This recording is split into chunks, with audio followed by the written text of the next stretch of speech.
on finding a piece of land that I could start my own little eco community. And then a couple months ago, I found the Earth Nation, and I'm so amazed and stoked on the support that we now have around the globe to make my vision a reality. So now I'm really actively looking to try to find the right piece of land, because I want to have my own headquarters over here. And at some point in the future, I'm going to be ready and willing to go bounce around and help each eco community build from the ground up. So that's what I can contribute. Oh, I'm Paul. I'm president of the New Haven Native American Church. Man Found Standing is my Native American name there. I'm a businessman, very knowledgeable in knowing how to run businesses and operate businesses and turn in cash flow into that. Also, we have, as the church there, which is from 99.9% of all my contributions there, we have land here in Missouri. We're about ready to sell off 121 acres to the government because they want it, but right land in where our ceremonial grounds is, it's about 300 acres we have that we want to build villages. Our whole plan is to buy a connecting piece of property there, which is another 800 acres there, and really build the superstructures up there. But and then we also have some land in Africa, and just kind of I'm not really a farmer, but I'm a raw vegan there, or mostly 90% of the time, 99% of the time. So I'm into health, I'm into skills, and I'm into making money. Hello. Welcome. Not sure I can hear you guys. Give me a second. Someone talk? Hello? Chris, introduce yourself, Chris. Cool. Hi, Chris. Hang on, here we go. All right. Hey guys, I'm Chris. I do a lot of different things. I was saying earlier, I have a podcast. I also work closely with Paul with the Quality Keys, and I also work with New Haven and helping them support with stuff. And I'm also a member of New Haven. I also do farming. I have a farming business. I'm also working with Paul with that. I'm super interested in aquaponics, greenhouses. Also a photographer, love to write, and here to help and support in any way I can. So glad to be part of the conversation with you guys. Wow, so much. Thanks for being here. And just popcorn the next person to introduce after you're done. Popcorn. Dakota. I'm Dakota. Hi. I think we all know me. So what's up? Glad to be here. Very excited about this Missouri opportunity. Popcorn Doran. Doran Kutash, The Source Network. TheSource.network is the website. Just holding the energy and vision of the completion of paradise on Earth in the next months to years, building out the resource-based economic system for the planet, seeing that this group, Earth Nation, is the biggest mothership and has the best support and systems ready to do this. So let's do it. Thanks. You forgot to. You get me? Yep. Hey. Hi, everyone. I'm Leela Starr, and I'm excited because this is a skill sets that I've had in the past that I'm excited to reignite. I went to architecture school for sustainable architecture and building. I worked as a natural builder and a permaculture designer for about 7 years, and ecosystems village design. I have my own land in Costa Rica, so I've been wrapping my head around what these multi-generational epic new earth communities look and feel like, from how we design the whole place to what the social architecture looks like. So I'm just excited to be super in on like the ground level of feeling this holistic system in the best way and help use some of my skills to delegate, but to really help like vision the whole system so it comes together in a good way. Thank you, Leela. And I think that just leaves Valentin. Hi, this is Valentin Rozman from Slovenia. I have been involved in different society, learning several ways of producing food, like biodynamics. I went to visit to big farms in Germany, managed by so-called primary Christians that are all also vegetarians or vegans. Here in Slovenia, I am looking to start a society that will live on the land by the destiny principles, meaning principles of equality and oneness of every single being, so that plants and animals are not just resources for humans, but to support every living being equally. So to establish environment where man, animal, and plant will be supported equally.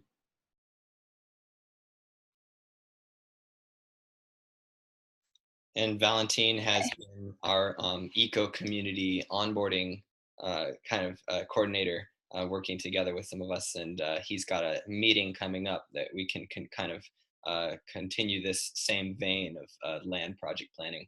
And I see Leela has her finger in the air. I have to share. I want to share that I also lived in Sweden for 2 years, getting a master's in strategic leadership, and I learned how to design eco-communities and regenerative businesses, and just want to state that into the field as well. So I'm excited about that.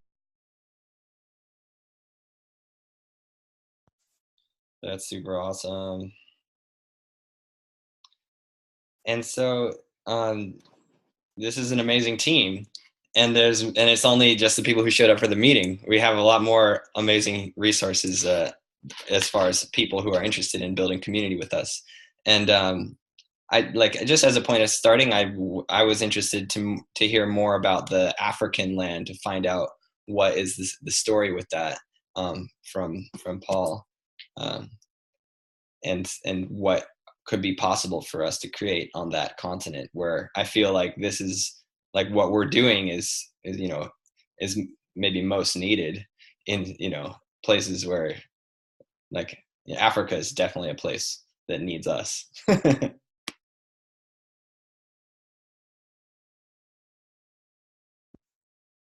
could you share about that? There we go. Unmuting here.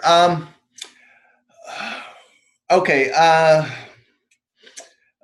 Well, Stephen Amusu, he's a contact. Really, my mother introduced. My mother went over there for a year and a half humanitarian work. This is in Ghana, West Africa. And if you look at Africa, it's where it bends. Ghana is right where it kind of bends there. And it's a state probably about the size of Colorado, and it has about 8 million or 9 million people in there. Very impoverished. Good thing is English is the official language there, even though they have tribal languages and stuff. But I've been working with this gentleman for about, I've known about him for about 20 plus years, and we helped buy a 300-acre farm that he had out in the woods, out in the bush, I guess, wherever you call it. And then it was about a year and a half ago, I just asked him, because we were doing with essential oils and dealing with things, and we tried to keep him, he's trying to do this farming project and grow some stuff, but I happened to ask him about any land, and I always ask people in third world countries if they know any piece of land that has a still of a deal on property. And he said, well, my neighbor actually wanted to sell his property. It's raw land. He said it was very big, very, very big, you know, and we've ended up finding it. It was 9,630 something acres, 36 acres. It's about 15 square miles. That's pretty big. And we got this property, I don't know, after the government's kind of interesting. You have to pay them the bribe money and all that stuff. But after the whole property's done, I would say we got it for 7 cents on the dollar. The gentleman, he didn't care. He just wanted to sell it because he wanted to move to the city and just live out the remainder of his days and just live there. And he's already passed away now. So he was just happy to sell it to our church. It's raw land. It's kind of rolling hills, lots of trees, lots of grass, lots of, you know, greens. What's great is it's subdivided by a river that's about, I don't know, 50, 60 feet across and 5 feet deep. And the other thing, the added bonus there is we knew that it had gold on the property. We had some, just a few months ago, we had the village next door come in with their illegal mining equipment and a trackhoe, and they started illegal mining it. And Stephen, who's the steward of the property right now, he had the police call them and confiscated all that and everything. But what it comes down to is we were just awarded in the courts the gold that was mined. And I just sent them off some more of their bribe money to go and get it released from the police office there. But it had 3.5 kilos of gold that they confiscated, which is equivalent of value of $100,000 to about $150,000, which is good because if we can get that gold actually into our possession, we can then start buying the permits necessarily to go in and mine some more gold. But we want to do it very eco-friendly. Like we can go out, instead of just normally just ripping the land apart, we can go out and gather some gold and then plant the farm on top of it, or go and build a pond and do things like that. So I'm really excited about the potential that this has for being able to, the land will able to produce the funds necessary to go and build something really great over there. Literally, I've told Stephen that any money that we get off the property, we would ultimately like to use it in Africa. You know, we might set up different villages, different places, but use it from there. And one of my dreams over in Africa, what I was dreaming is a whole healing center for emotional, spiritual, mental, physical beings, where, you know, people from around the world, Africa could go, people around the world could come in, fly into Africa, go and have a nice, different cultural experience, have a village there that's kind of like a village that the Africans normally live in, but also have the preservation part where, you know, they can see their lions and elephants and all that, and monkeys, and just have a whole healing center and a whole wellness, and it's all established on good organic food and produce, and it's kind of just all totally sustainable, but and then just branch out and do a lot more. So right now, where we're at with the land in Africa, it's raw land. I'm planning on going out there to visit. I have to go get my passport, but if we can go and turn around and get the finances from that to go in and build, it could be a really great thing. I mean, you know, $100,000 here in America doesn't go very far. Over in Africa, it's like 10 million. You know, it goes really far. The labor, they're happy to work for $2 a day. I mean, they'll go out and pick weeds for 10 hours for $2. I mean, it's a very suppressed economy, and so anything we can do to help feed them and help clothe them and help give them schooling and help them doing all that, they love you. And what's interesting is Americans, When I went over there before, they just absolutely love Americans because our government keeps giving them money to help them running on that. So I was treated like an angel of God over there. That's so good, Paul. Yeah. I got one particular question for you. How hard or how much bribe money do you think it would take for us to have like a legal marijuana and or a legal hemp grow there?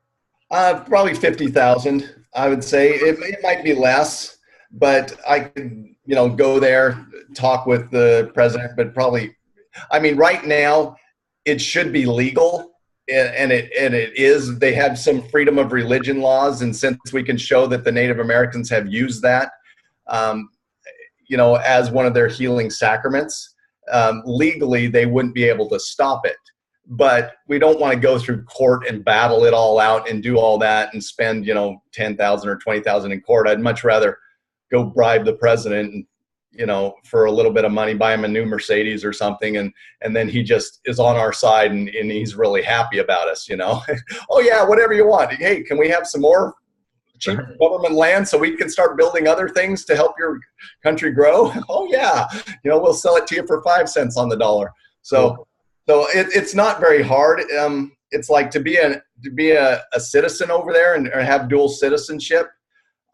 Like $500, you can just pay them, and they're okay. Here you go, sign up. They're very happy with any people coming in and bringing funds into their country.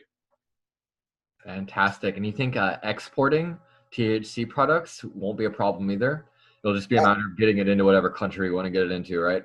Yeah, it's because we're with the Native Americans and have that. If we go in and send it to a state that's, well, let's put it this way: we might get stopped the first. The first couple they'll just let it go through, but we might get stopped at some point. And then we would have to go in and court battle it out, $50,000, $100,000, $200,000 in court battle it out. I'd much rather do that in a pre them stopping us. But if we send it to a state that's friendly and have our documents legally, it says that we're allowed. They can't stop it. The customs agents can't stop it. The FDA can't stop it. The government agencies don't have the legal right to stop it. Now, what the government does legally and us standing up for our rights and fighting for our rights, that's one of two things. They might say stop it anyways, and then we have to fight for it. But the lawyer that I've talked with and stuff about it, he says, if it gets too big and too bad and too many things, we can take it to the World Court and we'll just sue them for $50 billion, United States government, since the World Court doesn't like America anyways too much, would probably win. But the classification, it's considered ethnic cleansing because we're members of our church are considered Native American under the law, even if you don't have any Indian blood in you. It's just because we've been recognized by the Indian nation and are able to do it. And that term is because we've been recognized, anyone who joins us is considered an Indian under the law. And so the world courts would see it as the American government's trying to stop the Native Americans from doing something. So that would be considered ethnic cleansing. So we can get it through. I haven't really pushed it or thought about it, but when the time's right and they're able to do it, I mean, let's jump all on it. I'm all for it, just because there's lots of other things. I'd love to grow hemp over there, just because the hempcrete and the fibers and all that, the whole industry there, it could thrive. The CBD oil and everything, it could be just wonderful to do. And I was thinking that the oil actually right now, isn't it even more, you get more bang for the buck by doing that than actually producing smokable cannabis or something, or the wax. So whatever we can do, we have a great legal position to do it. It's just the finances and find the good lawyer to push it through and to make it happen. Cool. So down the road, it'd be great. I mean, you could turn around and make millions a month, billions a month. It just depends. Yeah, that's super awesome. Also, Alex is the Moringa man. He's got his business growing moringa, and he's expressed to me his interest in growing moringa, which is the most nutritious plant in the world. And we see all this malnutrition happening around that continent. We can totally aid that, and maybe we can grow moringa on this property. Oh yeah, yeah. We want to turn it. I mean, 15 square acres. I mean, 15 square miles. That's huge. I mean, the Stephen, and we've got the other 300 acres next door to it, basically. But I mean, he's going over there and he's wanting to plant 5,000 mango trees, and we're going to start doing some things. But yeah, it'd be awesome. Can we hear about Missouri next? I talked a little bit about it before you were on there, but Missouri, we have our ceremonial grounds, which is in the floodplain there, which I'd love to go plant some bamboo on it or something like that. That's 28 acres. We have another 25 up on the hill connecting, another 40 connecting to that, and another 225 kind of connecting to that. That's also divided by a road. There's lots of land. Down the road a ways, there's another 121 acres that we're selling to the government. But I really want to go and purchase another piece of property and make it really nice. But it's hilly, but there's places to go in and start building things and growing things and doing stuff, especially kind of start out low. But there's some really nice building spots up on the hills. That's some really great things. We can go in. It's trees everywhere, but we could go in and clear out, I don't know, probably 10 acres, 20 acres, different spots and stuff. But one really nice piece of property that I absolutely love up on top there, it overlooks the river down below. It hasn't been cut for 150 years there, so it has some old growth trees and some really nice energy up there too. But there's several places that we can start off closer to the main road that has the power and it has some things, and we can build and then kind of advance stages up as things work out. I see multiple positions, start out on tier 1, and people that we like from tier 1 can move to tier 2, and people we like from tier 2 move to tier 3 and tier 4 and tier 5. But the property that I actually want to buy, the Diamondback Cattle Ranch that connects our property to it, the ultimate vision is the highest tier level. There's a canyon that we can dam up, and it'll backfill 31 acres. We'll have a 31-acre lake, and I love water, and I love all that stuff. So, there's some great visions up on top. That's kind of been cleared because he's been running cattle there, the Wagyu cattle. There's 30-mile views all around up there, and that's kind of where I vision building a healing center, worship center, and all that, where it's just right up on top and look around, and great dreams. But we can start out low on what we have and then build up from there. And will you share with us, Paul, just your overall dream plan for all these properties? What does that look like? What does that feel like? Ever since I was young, I knew that money is not the way to go. Just picture this. I was raised up in a Christian church, Christian religion and church there, and I brought in there, and it's like, heaven. You live in heaven. I'm thinking they're not going to have money in heaven. Why the heck are people still using it down here? There's no need. If you take the wealth of the world and divide it amongst all the people in the world right now, everybody would have $35 billion to go and use. There's so much wealth. People are starving to death around the world, and it's because we're not being loved. It's not love. The earth right now produces enough food to feed 60, 70 billion people on the planet. But we don't. There's people starving to death. It's just ridiculous.